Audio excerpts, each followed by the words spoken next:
할렐루야 굿TV 세상을 보는 창 오색 오감을 시청하시는 여러분, 저는 포항의 아름다운 고백교회를 담임하는 목사 이기학입니다. 우리 좋으신 하나님께서 제 강의를 시청하시는 모든 분들에게 큰 은혜를 주시기를 기도합니다. 오늘의 주제는 행복하게 살고 싶다면입니다. 먼저 하나님의 말씀을 보겠습니다. 잠언서 1장 33절입니다. 오직 내 말을 듣는 자는 평안히 살며 재앙에 두려움 없이 안전하리라. 오색 오감을 통하여 주님의 은혜를 사모하는 여러분들의 마음에는 한 가지 소망과 기대치가 있을 것이라고 봅니다. 그것은 다름이 아니라 행복하게 살고 싶다라고 봅니다. 그런데 우리는 행복한 삶을 살고 싶다고 하면서 정작 행복한 삶이 어떤 삶인지를 인식하지 못하고 막연하게 마치 무지개를 쫓아가는 한 소녀와 같이 무지개를 잡으려고 하는 그 마음같이 행복하게 살고 싶다라는 생각으로 행복을 찾아 여행을 다니고 있지는 않는가 생각해 봅니다. 다윗은 행복한 삶을 살고 싶다면 이러한 삶을 살려고 했습니다. 바로 시편 1편 1절에서 3절에 나와 있습니다. 복 있는 사람은 악인들의 꾀를 따르지 아니하며 죄인들의 길에 서지 아니하며 오만한 자들의 자리에 앉지 아니하고 오직 여호와의 율법을 즐거워하여 그의 율법을 주야로 묵상하는 자로다. 그는 시냇가에 심은 나무가 철을 따라 열매를 맺으며 그 잎사귀가 마르지 않 같으니 그가 하는 모든 일이 다 형통하리로다.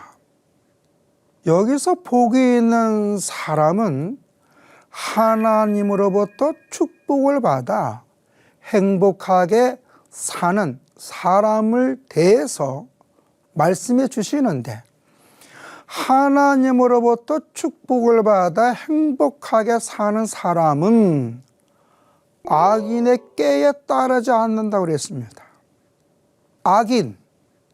악인의 꾀, 무엇을 말하는 것입니까? 악인은 히브리어 라사라는 말로 법정에서 유죄 판결을 받은 자를 의미합니다.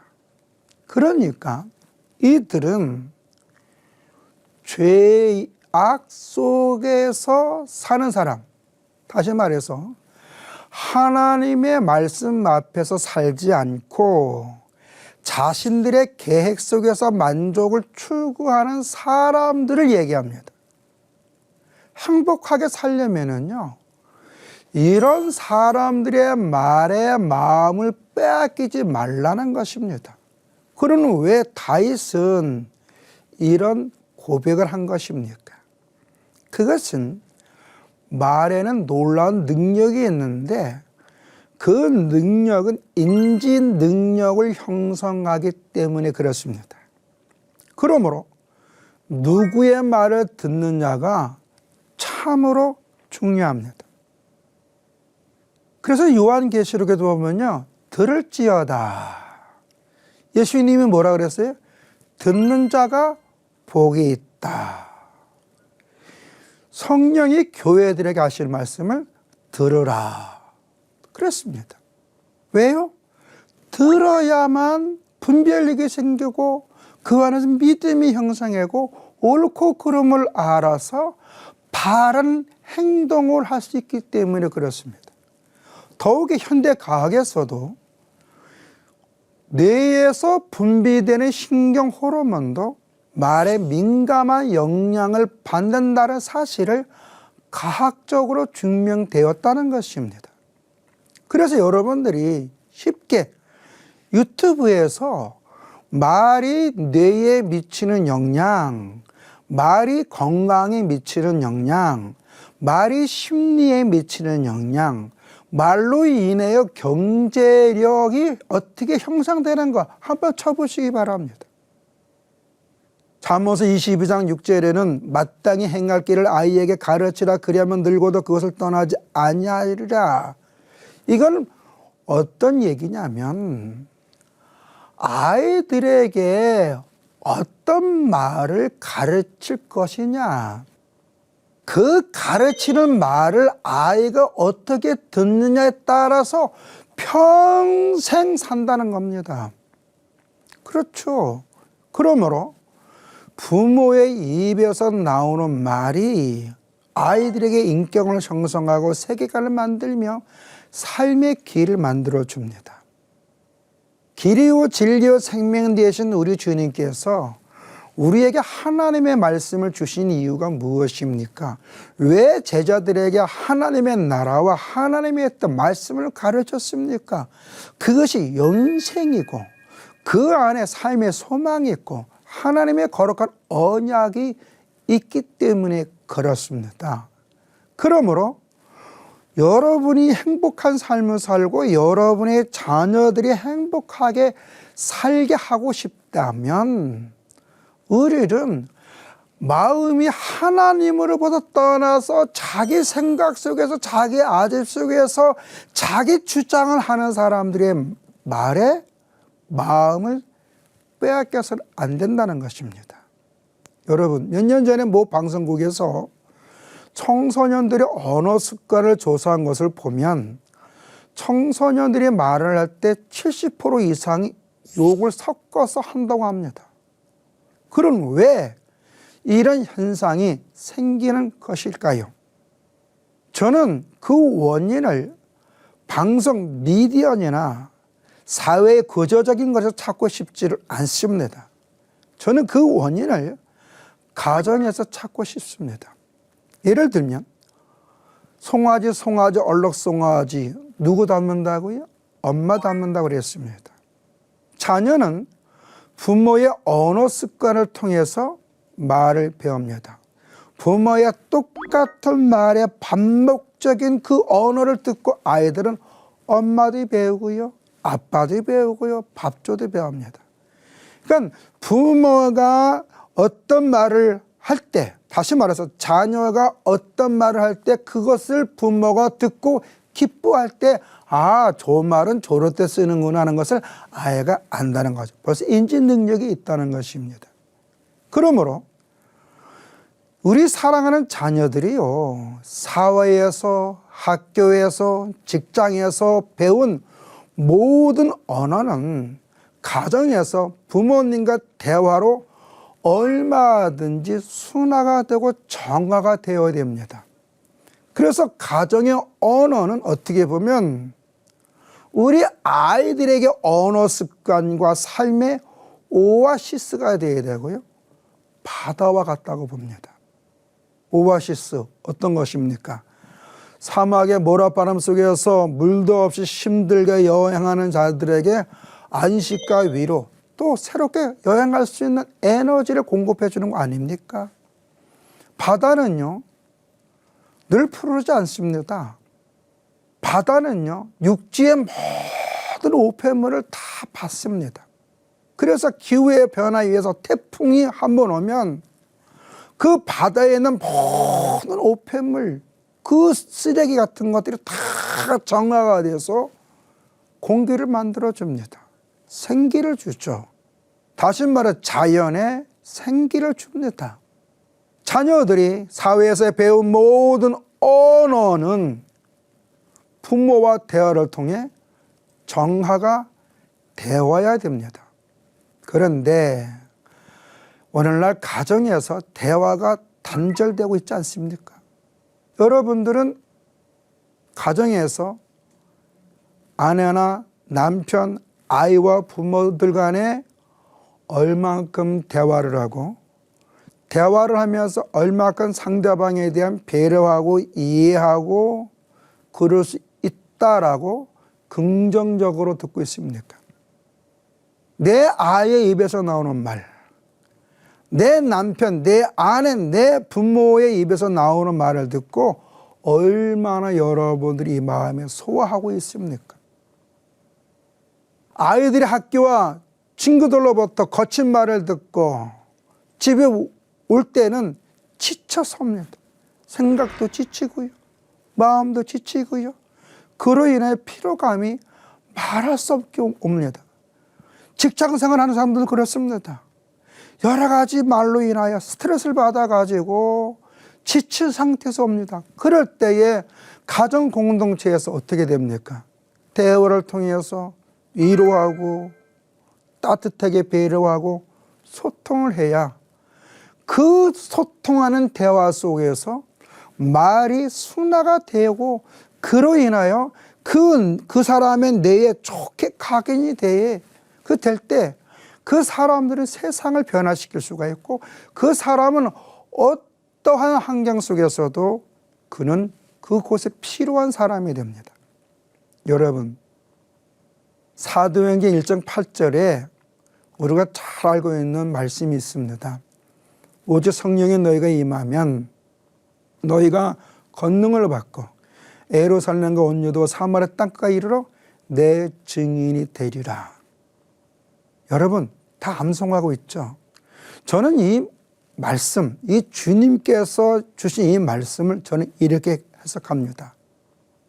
누구든지 성령을 받은 사람은 어떤 환경 속에 있든지 어떠한 사람을 만나든지 어떤 곳에 있든지 그곳에 있는 사람들에게 선한 영향력을 주어서 그들이 예수를 믿을 수 있도록 세워주신다고 저는 봅니다. 다시 말해서 하나님은 믿음의 사람을 세워줘서 말에 파워가 있게 한다는 겁니다. 복음을 전할 때요, 그분의 현재 입장과 상태에 따라서 능력이 나타나지 않습니까?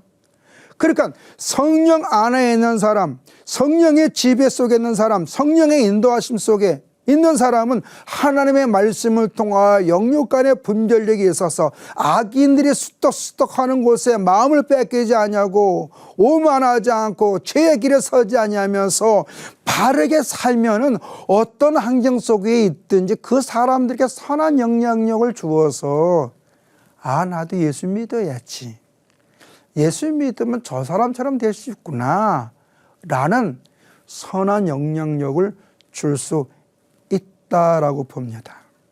그러므로 오색 오감을 청취하는 여러분들의 자녀들이 앞으로 행복하게 살면 좋겠다라고 한다면 여러분들이 입에서 나오는 말의 내용이 긍정적이고 감사가 많고 다른 사람들의 연약함을 보고 헌담하는 내용이 없어야 할 것이라고 봅니다. 몇 해 전에 교육방송에서 요기 이성의 그 뇌에 영향을 주는 것, 다시 말해서 요기 이성의 그 영향을 줘서 뇌의 활동을 막는다는 내용으로 방송을 한 적이 있습니다.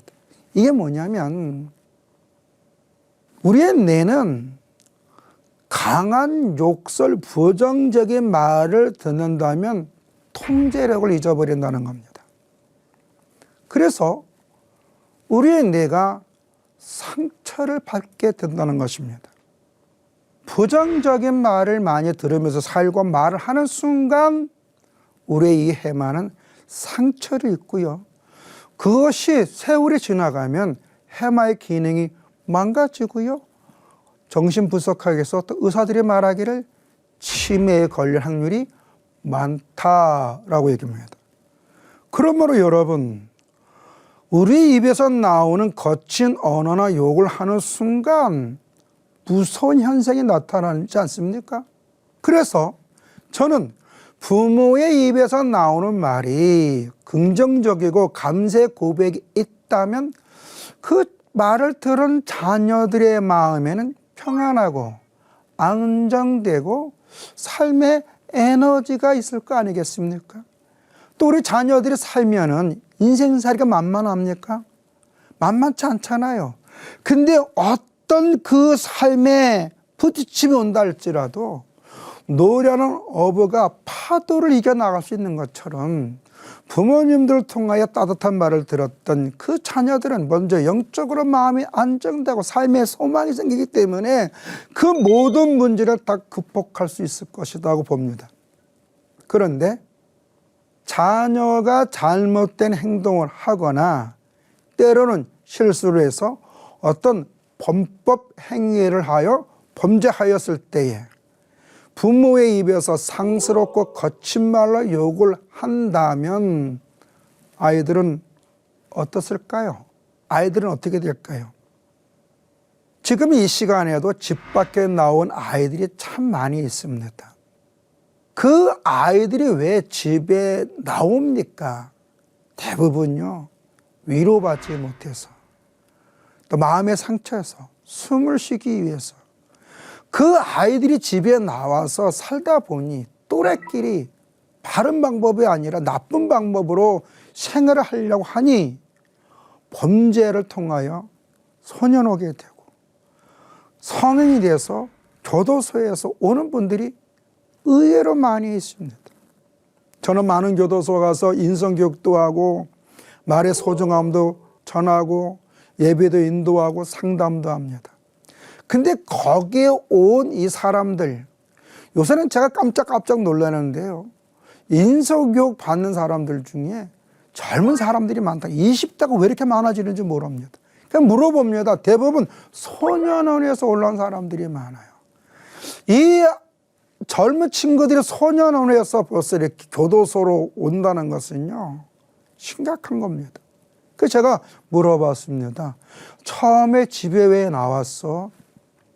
그랬더니만 고개를 숙이고 눈을 감고 울먹이면서 이런 말을 합니다. 목사님, 저는 집에서 투명인간 당합니다. 제가 실수할 때에 우리 부모님들이 대 얘기를 듣고 이해해 주기보다는 먼저 구박부터 합니다. 그것이 많아지다 보니 더 이상 집에서 살 수가 없어서 나오고 그만 여기까지 왔습니다 라고 하더라고요. 사실 여러분, 오늘 우리가 인생을 살아오면서 여기까지 오면서 우리가 뭐 승승장구했습니까? 우리 다 실수하면서 여기까지 왔습니다. 실수가 경험이 되고 경험이 좋고 나쁜 걸 알아서 우리가 여기까지 온 거 아니겠습니까? 하나님도 우리의 실수를 다 용서가 받아주시면서 날마다 예배 가운데 우리를 만나주시고 말씀을 통하여 우리에게 삶의 방향을 제시해주고 있지 않습니까? 그렇다면 우리 아이들도 실수하면서 성장한다는 겁니다.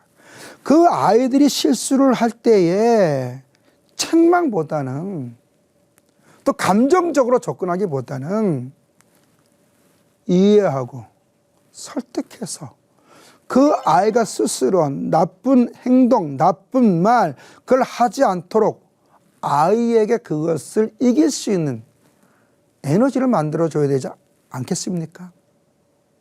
자녀들이 행복하고 다른 사람들에게 소망을 주는 삶을 살길 원한다면 여러분, 하나님의 말씀으로 대화를 많이 보시기를 바랍니다. 때로는 자녀들이 입에서 나오는 말이 황당하다 하더라도 이렇게 생각할 수도 있구나 라는 것을 받아들이는 겁니다. 자녀는 부모와 대화를 통해 세상의 삶을 어떻게 살아가야 될 것인가라는 이치를 배우면서 소망의 삶을 살아가고요, 건강하게 살아갑니다. 또한 지금 사랑하는 자녀들이 교회에 다니지 않고 예배를 드리지 않는다고 너무 속상해 필요 없습니다. 오히려 속상하지 마시고 오히려 그런 자녀들에게 믿음으로 덕담만 해주시고요, 그리스도인답게 본만 보이시면 됩니다. 그리고 그 아이의 인격에 상처를 주는 말을 해서는 안 됩니다. 오히려 따뜻하게 배려하는 말을 해준다면 하나님은요, 여러분의 자녀를 절대로 부끄럽지 않게 해주실 것입니다. 교정사역을 하는 어떤 목사님이 저에게 이런 말씀을 해주신 적이 있습니다. 당신께서 교정사역을 하게 된 동기가 있는데 그것은 아들 때문이라고. 아들이 학교를 다니면서 운동을 했는데 그만 혈기로 인하여 이 아이가 대학교 1학년 때 큰 사건을 저질러서 교도소에 수감되었고, 그때에 삼천 교육대라는 것이 있어서 그로 인하여 너무 힘들었고, 큰 교회를 담임하고 있었는데 그 교회 담임 목사직을 내려놓고 그 아들이 있는 교도소를 다니는 것이 교정사역의 시작점이 되었다라고 합니다. 이 목사님은 교회의 담임 목사로 목회를 할 때는 솔직히 말해서 영혼의 소중함을 인식하지 못했다는 겁니다.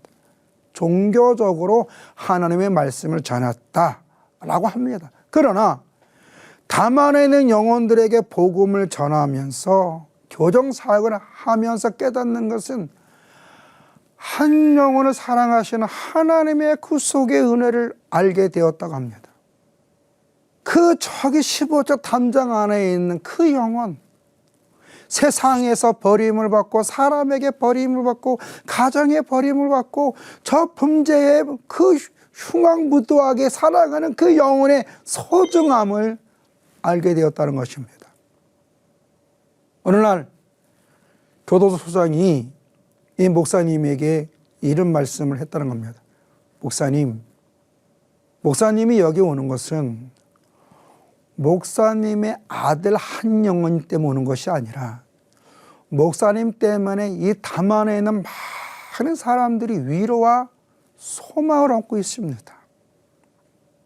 그러므로 목사님은 지금 아들뿐만 아니라 이 안에 있는 수많은 담안에 있는 분들에게 소망을 주는 정말 훌륭하신 분입니다 라고 했다는 것입니다. 그러는 가운데 이 아들이 교도소에서 예수님을 인격적으로 영접했다라고 합니다. 그 후에 그 아들은 그 강팍했던 아들, 그 정말 말보다 주먹이 없었던 아들, 이 아들이 그렇게 된 이유는 성도님들이 말 때문에 그렇게 됐다는 겁니다. 이 방송을 듣고 계신 여러분, 여러분이 다니는 그 교회 목사님이 비록 부족하고 연약하고 미약하고 실수가 있다 할지라도 뒤에서 헌담 맞지 마시기 바랍니다. 기도해 주시고요, 위로해 주시고요, 격려해 주시길 바랍니다. 여러분들의 입에서 나오는 말을 들은 자녀들은요, 마음에 아픔이 있고요, 세상을 보는 눈이 삐뚤어질 수가 있습니다. 이 목사님의 아들도요, 그런 경우가 있었다는 겁니다. 그러나 이제는 교도소 예수님을 영접하니까 그야 말투가 바뀌고, 말투가 보니까 삶의 내용이 바뀌어서 교도관들과 다른 수용자들에게 인정을 받고 있다라는 소식을 들었다고 하면서 저에게 말씀하시기를, 이 목사, 이제 아들이 출소하면 돼. 예수 믿으니까. 그리고 하나님 앞에 사니까. 그 말을 하면서 눈물을 흘리는 걸 봤습니다. 그리고 이제 이 아드님이 출소해서 그 다시 대학을 공부하고 외국에서 대학학원을 나오고 박사 학위를 받아서 아버지께서 하시던 교정 사역을 하는 목사가 되었다라고 했습니다. 그러면서 감사하다. 저에게 말하기를, 부모가 믿음으로 기도하는 자녀는 하나님께서 책임져 주신다고 하면서 기도해 줘서 고맙습니다 라고 저에게 감사 고백을 들었습니다. 그 후 몇 년이 지나서 그 목사님의 아들이신 목자에게 저에게 문자가 왔는데 아버지께서 천국으로 이사를 했다는 문자였습니다. 이 방송을 보시는 여러분, 행복하게 살고 싶습니까? 여러분의 자녀들이 행복하게 살기를 원합니까? 다른 사람들에게 꿈과 비전을 주고 싶기를 원하십니까? 그렇다면 하나님의 말씀을 붙잡고 믿음으로 기도하고 믿음으로 덕담을 해보시길 바랍니다. 하나님은 약속하신 대로 지금 이 순간에도 예수 그리스도 안에서 우리의 말을 듣고 그대로 해 주실 것입니다. 여러분들의 말에 하나님의 놀라운 은혜가 임하여 문제는 반드시 해결되어지고 여러분이 말을 하는 그 순간 여러분의 문제는 축복으로 바뀌고 여러분들의 믿음의 고백대로 질병에서도 고침받는 역사가 있을 것입니다. 하나님의 말씀으로 세상을 이해하고 바라보는 마음의 창이 여러분 안에 열리기를 소망하며 이 시간을 마치겠습니다. 감사합니다.